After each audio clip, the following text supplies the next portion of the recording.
Esse é o livro, irmãos e irmãs, que João Calvino, nosso querido reformador, não ousou ensinar, pregar ou comentar. Então, é muita graça de Deus nós termos clareza sobre esse livro. Após a leitura, eu irei dizer essa palavra do Senhor e todos que creem respondam com amém. E nós iremos orar mais uma vez. Apocalipse ou Revelação, capítulo 1, verso 1 ao 3, diz assim: Revelação de Jesus Cristo, que Deus lhe deu para mostrar a seus servos as coisas que em breve devem acontecer. Ele enviou seu anjo para anunciar ao seu servo João, que atestou tudo quanto viu da palavra de Deus e do testemunho de Jesus Cristo.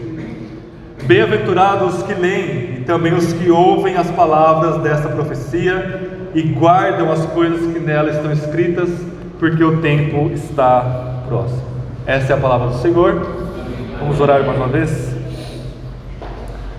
Senhor, diante da sua palavra, todos nós estamos nus e patentes a Deus, e perante Ti nós iremos prestar conta através dessa mesma palavra que nos salva, que nos edifica, ó Deus, e que também nos dilacera, porque nós somos pecadores, mas o Senhor mesmo nos fere e nos cura ao mesmo tempo, ó Deus, pela palavra do Seu Evangelho. O Seu Evangelho está em toda parte da Bíblia, desde Gênesis, e com certeza está aqui no último livro de João, a qual o Senhor designou como último apóstolo para fechar o cânon inspirado e perfeito da Sua santa e inerrante palavra. Fale conosco, ó Deus, através deste livro poderoso, que o Senhor venha ser glorificado em nossa igreja e que nós venhamos aprender como sermos cristãos mais maduros e mais profundos, enquanto nós aguardamos a vinda do nosso Senhor Jesus.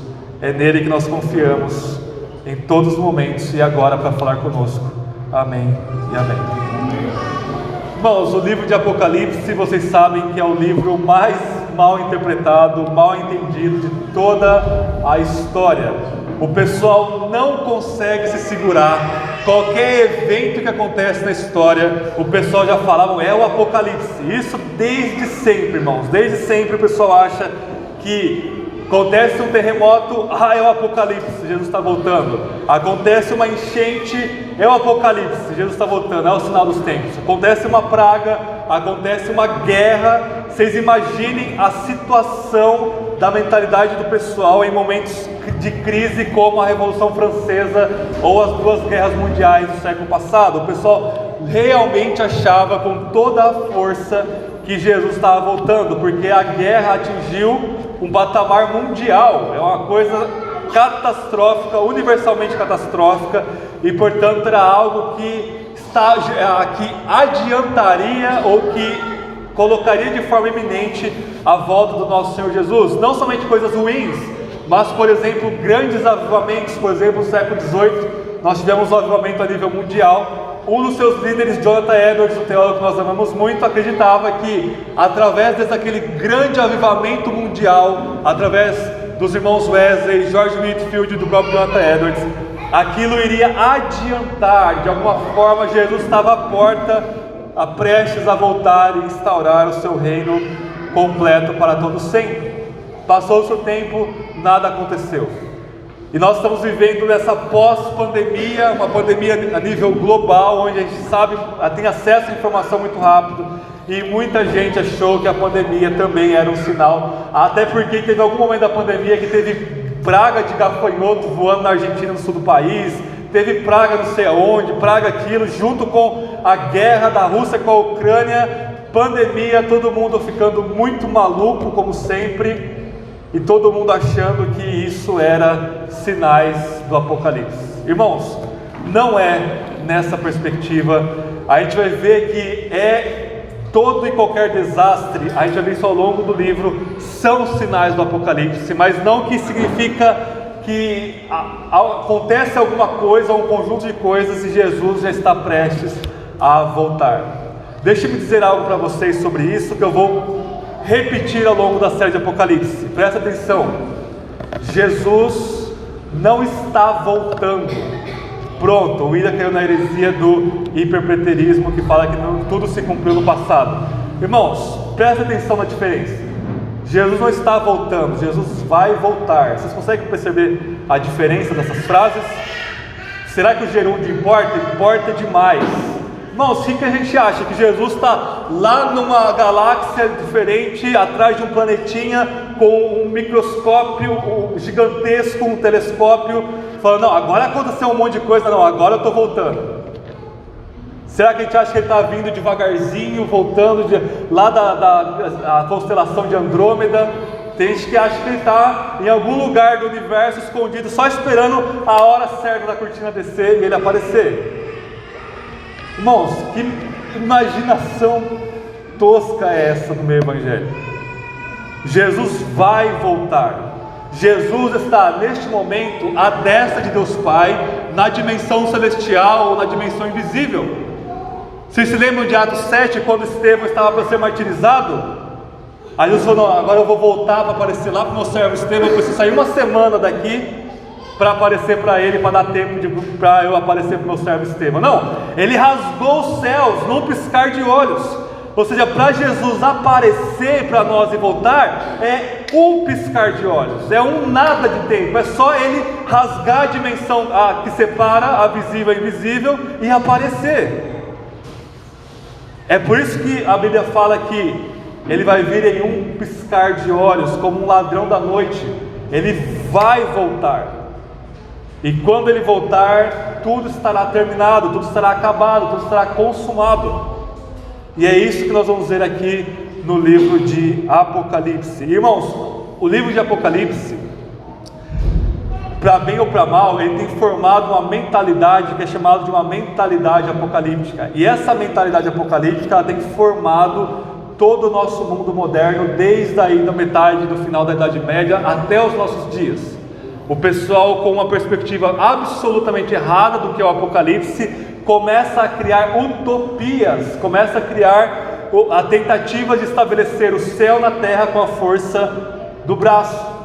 Em outras palavras, irmãos, a grande crise do homem moderno é pegar o Apocalipse de Deus e transformar num Apocalipse dos homens, trazer o reino de Deus descrito aqui em Apocalipse através de política, através de técnica, através de tecnologia, através de um monte de parafernálias que nós vamos inventar. E é isso que traz a crise absurda que nós estamos vivendo. Ou seja, entender corretamente o livro de Apocalipse vai ajudar a corrigir nossa visão, a dar-nos óculos para entendermos como nós podemos viver neste mundo de crise, neste mundo caído que nós estamos, aguardando a volta do nosso Senhor Jesus. Então hoje nós vamos ver três coisas: o que é o livro de Apocalipse, aqui no versículo 1, sobre o que é Apocalipse, versículo 2, e qual que é o propósito, qual que é o efeito que Apocalipse deve ter em nossas vidas, no versículo 3. Então vejamos comigo o verso 1.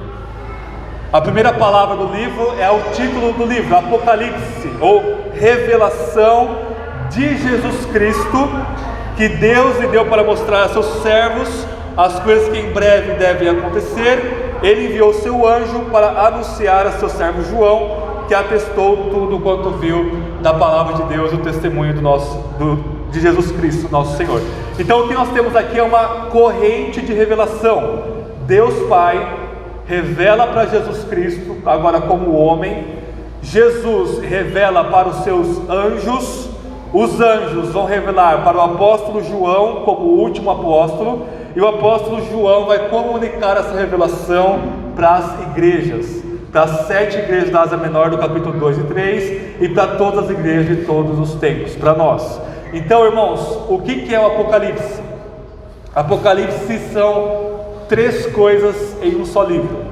É um gênero literário chamado gênero apocalíptico, é uma profecia. Veja comigo o verso 3: bem-aventurados que ouvem as palavras desta profecia. E olha o verso 4: João, as 7 igrejas que estão na Ásia, graça a vós e paz da parte daquele que é, que era e que há de vir. Ou seja, qual que é a terceira característica de Apocalipse? Apocalipse é uma carta.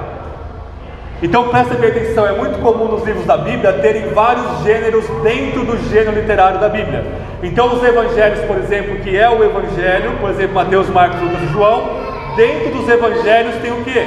Tem parábolas, tem poesia, tem provérbios, tem literatura profética, tem discursos de Jesus, tem atos de Jesus, tem até mesmo literatura apocalíptica lá nos evangelhos.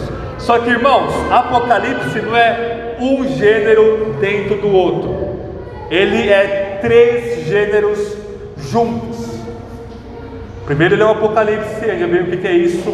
Ele é uma profecia, ou seja, o que é uma profecia? É algo que se remete ao futuro, mas que tem implicações para a comunidade de fé hoje. E Apocalipse também é uma carta endereçada às 7 igrejas da Ásia Menor. E isso é muito importante para nós entendermos como ler o livro de Apocalipse e como o Apocalipse fala conosco hoje em dia. Então, o que é um Apocalipse, irmãos? A literatura apocalíptica, e o Apocalipse de João não foi o primeiro Apocalipse a ser escrito. Haviam outros apocalipses judaicos antes de João, antes do século I. Um Apocalipse é uma literatura de revelação, normalmente comunicada e mediada por anjos, Deus através dos anjos aos seus servos. E é uma comunicação, irmãos, altamente simbólica. Ou seja, o visionário, aquele que está recebendo as revelações, ele vai comunicar as verdades que ele está recebendo através de símbolos, não através de literalidade ou de algo concreto, mas através de uma simbologia. Então, a chave para você entender Apocalipse é você entendê-lo como algo simbólico, não como algo literal. Ou, em outras palavras, entender Apocalipse literalmente é entender Apocalipse simbolicamente. O que é literal em Apocalipse? O apóstolo João, a ilha de Patmos, as 7 igrejas, o próprio Deus. Mas o modo como João vai construir aquilo, essas verdades que ele está comunicando, ele vai usar simbologias. Ele vai usar uma porção de símbolos para comunicar para nós. E reparem comigo, o verso 1 ainda. Revelação de Jesus Cristo, que Ele lhe deu para mostrar aos seus servos as coisas que em breve devem acontecer. Ele enviou o seu anjo para anunciar. Irmãos, a palavra anunciar significa comunicar por símbolos.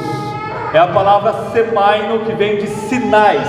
Ou seja, João está escolhendo um verbo para nós, para comunicar por símbolos. Mas da onde que vem esses símbolos? Não pode ser aleatório, não pode ser dos nossos dias. João ele vai dar uma dica para nós. O verso 1, irmãos, é uma alusão, é construído sobre Daniel capítulo 2. Decorem o verso 1 novamente para a gente ir lá para Daniel 2. Revelação de Jesus Cristo, ou seja, que vem de Jesus Cristo, que Deus lhe deu para mostrar a seus servos as coisas que em breve devem acontecer. Viram todas essas palavras? Todas essas palavras vêm de Daniel capítulo 2. Abram comigo lá no livro de Daniel, deixem marcado em Apocalipse, Daniel capítulo 2. Vamos ver 3 versículos, eu vou explicar o que está acontecendo aqui em Daniel 2. Daniel 2, verso 28, 29, depois verso 45. Todos acharam? Tem lá Isaías, Jeremias, Lamentações, Ezequiel, e já tem Daniel aí antes dos profetas menores. Daniel 2, 28 diz assim: Daniel falando para o rei Nabucodonosor: mas há um Deus no céu que revela, olha a palavra Apocalipse aqui, que faz um apocalipse que revela os mistérios, e ele revelou ao rei Nabucodonosor o que acontecerá nos últimos dias. O sonho e as visões que tiveste quando estava deitado são estes: ó rei, quando estava deitado, o teu pensamento se voltou às coisas futuras, que lá em Apocalipse, as coisas que em breve devem acontecer. Agora vejam comigo o verso 45, que é o final do sonho de Nabucodonosor, interpretado por Daniel. Como viste que uma pedra soltou-se do monte, sem auxílio de mãos, e esmigalhou o ferro, o bronze, o barro, a prata e o ouro, o grande Deus revela ao rei o que acontecerá no futuro. Certo é o sonho e fiel a sua interpretação. O que está acontecendo aqui em Daniel 2, irmãos? Nabucodonosor, rei da Babilônia, rei do grande império mundial aqui da época de Daniel, que manteve cativo os judeus ali por 70 anos, ele tem um sonho. E ele sonha com uma grande estátua composta de várias partes, de vários metais. A cabeça era de ouro, o peito era de prata, a barriga era de bronze, e depois os pés era de ferro, a primeira parte do pé ali, e os pés eram de ferro misturado com barro. Então ele vê essa grande estátua, e ele fala: olha, eu não vou revelar o sonho para ninguém, eu quero que os magos aqui da Babilônia revelem não somente a interpretação do sonho, mas o sonho em si. Eu não vou falar o que é, vocês precisam revelar, para ver se vocês são mesmo reveladores bons aqui da meu reino. Nenhum mago, nenhum feiticeiro, nenhum revelador, prognosticador lá da Babilônia consegue indicar qual é o sonho que Nabucodonosor teve. E aí eles lembram de um rapazinho judeu, cativo, escravo, portanto, chamado Daniel, que ele tem o Espírito de Deus, ele revela, e eles chamam Daniel até a corte do rei Nabucodonosor, porque senão todos os magos da Babilônia iriam ser mortos, se Daniel não tivesse dado o sonho para Nabucodonosor. E Daniel diz: olha, eu não sou nada, mas eu sirvo um Deus no céu que revela os mistérios. E ele me revelou o sonho, ó rei, e também a interpretação. Então Daniel descreve o sonho perfeitamente. Nabucodonosor deve ter ficado com a boca aberta, e ele dá a interpretação dos sonhos. Cada parte da estátua refere-se a um reino mundial. Na época o reino mundial era um reino muito grande, que tomava ali grande parte do mundo conhecido da época.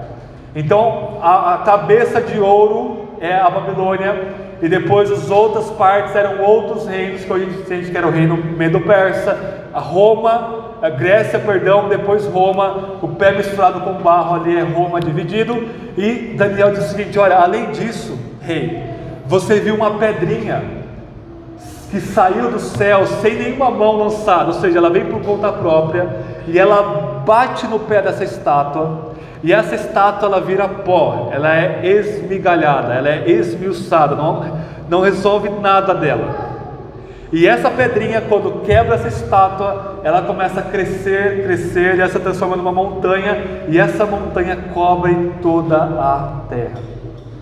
Só que, rei, isso vai acontecer nos últimos dias, não é para agora. Deus te revelou o que vai acontecer no escatom, nos últimos dias. O que significa tudo isso, irmãos? Os reinos deste mundo, que são no Antigo Testamento controlados pelo próprio diabo, ou seja, o próprio Nabucodonosor estava ali debaixo do controle do diabo, eles reinariam por um tempo, mas no fim Deus iria esmigalhar todos os reinos deste mundo com uma pedrinha, e essa pedrinha, quando quebra o último império, ela vai tomando conta de toda a terra. Ou seja, o reino de Deus vai se espalhar por todo o mundo, e não há nada que possa impedir essa pedrinha de tomar o mundo todo. Essa pedrinha é o nosso Senhor Jesus, que quando veio no Império Romano, nos pés de barro da estátua, destrói o próprio poder do diabo e inaugura o reino de Deus. E o reino de Deus, a qual é a igreja, a partir de então começa a crescer e crescer, e nós tomamos todo mundo até a volta dele. É sobre isso que é o livro de Apocalipse. Voltem lá para Apocalipse comigo. Quando João escolhe fazer essa alusão a Daniel 2, ele está mostrando que o tema do livro, portanto, é a destruição do império das trevas, é a destruição do próprio diabo e o estabelecimento do reino de Deus na pessoa de Cristo. E isso é que vai dar o tom. Portanto, o livro de Apocalipse não é apenas simbólico, mas a maioria dos símbolos vem do Antigo Testamento, porque João ele já coloca a programação, a estrutura e o tema e o tom do livro aqui no versículo 1, aludindo a Daniel capítulo 2. Então, primeiramente, o livro de Apocalipse, ele é apocalíptico, porque é uma literatura altamente simbólica, e os símbolos vêm todos no Antigo Testamento, se não a maioria. Ela é uma profecia, e ela é também uma carta. O que ser carta implica no livro, irmãos? Implica o seguinte: todos os versículos de Apocalipse, do capítulo 1 até o final, no capítulo 22, todos precisam ser relevantes e fazer sentido para essas 7 igrejas da Ásia Menor no final do século I. Ok? Porque o público-alvo de Apocalipse são essas 7 igrejas. A gente acha que o capítulo 2 e 3 é sobre as 7 igrejas, e o capítulo 4 em diante é sobre qualquer outra coisa no fim dos tempos. Não, João vai continuar o capítulo 4 ao 22 para comunicar coisas para essas 7 igrejas. Portanto, todo o livro de Apocalipse é relevante para as 7 igrejas da Ásia Menor e para todas as igrejas de todos os tempos. Então, se Apocalipse se referir só aos eventos finais antes da volta de Jesus, não tem nenhuma ligação com as igrejas do século I, e talvez nenhuma ligação também conosco, se Jesus não voltar na nossa geração. É um livro apenas para quem viver ali a porta aí de Jesus voltar.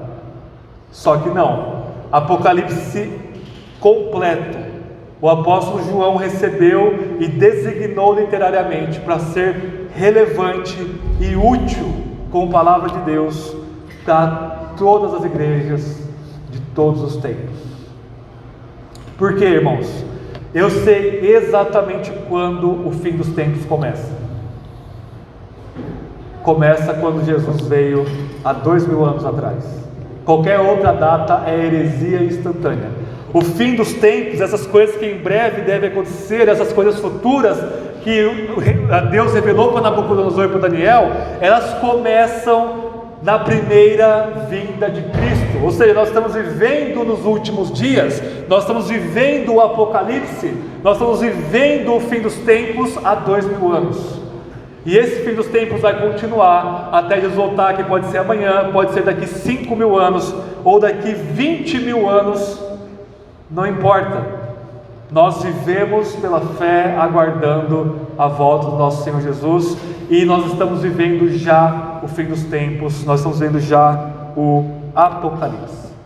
Então isso é o Apocalipse de João, nada menos é aceitável. Se você tirar o elemento carta, o elemento simbólico, você nunca vai conseguir entender aqui o livro de Apocalipse.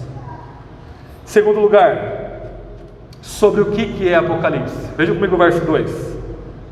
Então reparem a corrente. Deus revelou para Jesus, revelou para os anjos, revelou para João. Verso 2: o servo João, que atestou tudo quanto viu da palavra de Deus e do testemunho de Jesus Cristo. Irmãos, esse E, palavra de Deus e testemunho de Jesus Cristo, não há adição, como se a palavra de Deus é uma coisa e mais o testemunho de Jesus Cristo é outra coisa. Não, o E no grego, ele também tem um sentido de explicação, ou seja, isto é. E esse é o sentido aqui. A palavra de Deus é sinônimo, igual, equação aqui, o testemunho do nosso Senhor Jesus Cristo. Ou seja, todos os livros da Bíblia são palavra de Deus. Isso significa que todos os livros da Bíblia são um testemunho de Jesus Cristo, nosso Senhor. Apocalipse não é diferente. Sobre o que é Apocalipse? É sobre Jesus. É uma revelação que vem dele e que fala sobre ele. Reparem, irmãos, a palavra anticristo não aparece no livro de Apocalipse. Vocês já leram Apocalipse? Quem já leu Apocalipse aqui? Vocês viram a palavra anticristo aqui? Só se vocês estiverem doidos. Não tem a palavra anticristo no livro de Apocalipse. Isso não quer dizer que o diabo está aqui, obviamente, mas não é sobre o anticristo o Apocalipse, é sobre Cristo e como ele reina sobre tudo e sobre todos.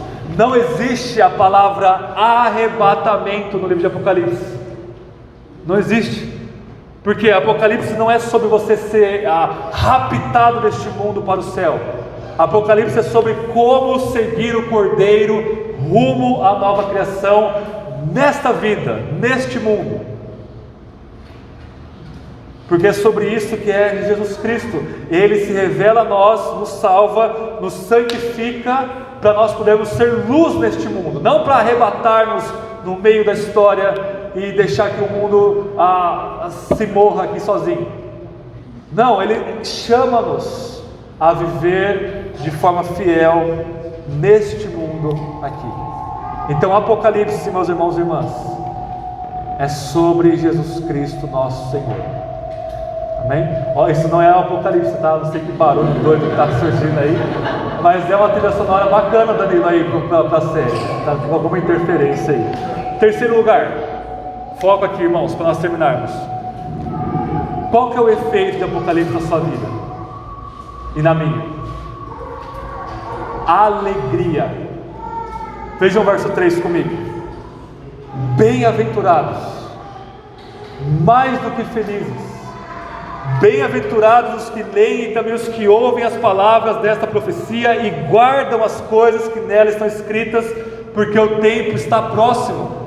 Ou seja, para que João escreveu Apocalipse? Para você ser mais do que feliz, estar numa plenitude de alegria. Alguém já leu Apocalipse assim? Irmãos, se você nunca sentiu alegria ao ler Apocalipse, você nunca leu Apocalipse na sua vida. Apocalipse não é para nos causar medo, não é para nos causar ansiedade. Apocalipse não é para a gente ficar paranoico e acreditar em teorias da conspiração mais malucas que existem. Apocalipse é para causar em nós alegria. É por isso que a mensagem chama a alegria do Apocalipse. Como um livro tão estranho como esse causa-nos alegria? Qual que é o tema do verso 1 lá de Daniel 2? Apocalipse é sobre a soberania de Cristo que morreu e ressuscitou por nós, está à destra de Deus e reina sobre tudo. Ou seja, Apocalipse foi escrito para igrejas que estavam sendo perseguidas, que estavam morrendo por causa da fé, que estavam padecendo pragas, que estavam padecendo doença, que estavam padecendo economicamente falando, passando fome até. E o apóstolo João fala: olha, sobre todas as coisas, Jesus é o Senhor, e isso deve ser a nossa alegria. Todas as pragas do livro, todos os selos, todas as taças, todas as trombetas, é Jesus que manda. Todo sofrimento é Jesus que manda, para punir os ímpios e purificar a igreja. Então, o que é o Apocalipse? Preste bem atenção. É um comentário do céu, é um comentário de Deus sobre o que está acontecendo neste mundo caído. E esse comentário de Deus deve colocar em nós, inculcar em nós uma perspectiva celestial das coisas, para a gente não ficar perdido quando a gente tiver um câncer, um luto, uma perca, a perder o emprego, passar necessidade ou ser perseguido por causa da fé. Apocalipse foi escrito para a gente não ficar como barata tonta, perdido na vida. Apocalipse vai nos dar essa perspectiva celestial. E Apocalipse 4 e 5 é central no livro, por quê? Em Apocalipse 4 e 5, João ele vê Jesus no trono, e toda a criação prostrada diante dele, cantando glória e louvor ao Cordeiro de Deus, que venceu na cruz e na ressurreição. Se isso não te causa alegria, nada te causará mais alegria. Se você continuar lendo Apocalipse como algo medonho, é porque você, infelizmente, ainda é um ímpio. Porque os ímpios devem temer o Apocalipse, mas os cristãos a quem esse livro foi direcionado e escrito para, corretamente entendido, Apocalipse deve causar em nós alegria. Bem-aventurado, primeiro, os que leem. Então Apocalipse é para ser lido por você e por mim. E também os que ouvem. Apocalipse, irmãos, foi escrito para ser lido nas igrejas numa sentada só. A gente vai demorar um pouco mais de 6 meses para ler ele todo, mas Apocalipse foi escrito para ser lido em voz alta para vocês ouvirem. E quando você lê e ouve, entende e guarda, ou seja, obedece o Apocalipse, você é bem-aventurado. Bem-aventurados que leem, ouvem e guardam as palavras dessa profecia, porque o tempo está próximo. Amém, irmãos? Eu espero que ao longo da exposição de Apocalipse nós venhamos a ter uma visão corrigida, mais profunda, mais madura do que é sermos cristãos e seguirmos o Cordeiro de Deus, mesmo em meio a toda a tribulação que nós encontramos, que nós possamos achar alegria neste livro maravilhoso que é Apocalipse. Amém? Vamos orar. Tem uma oração silenciosa e eu já vou orar encerrando o sermão.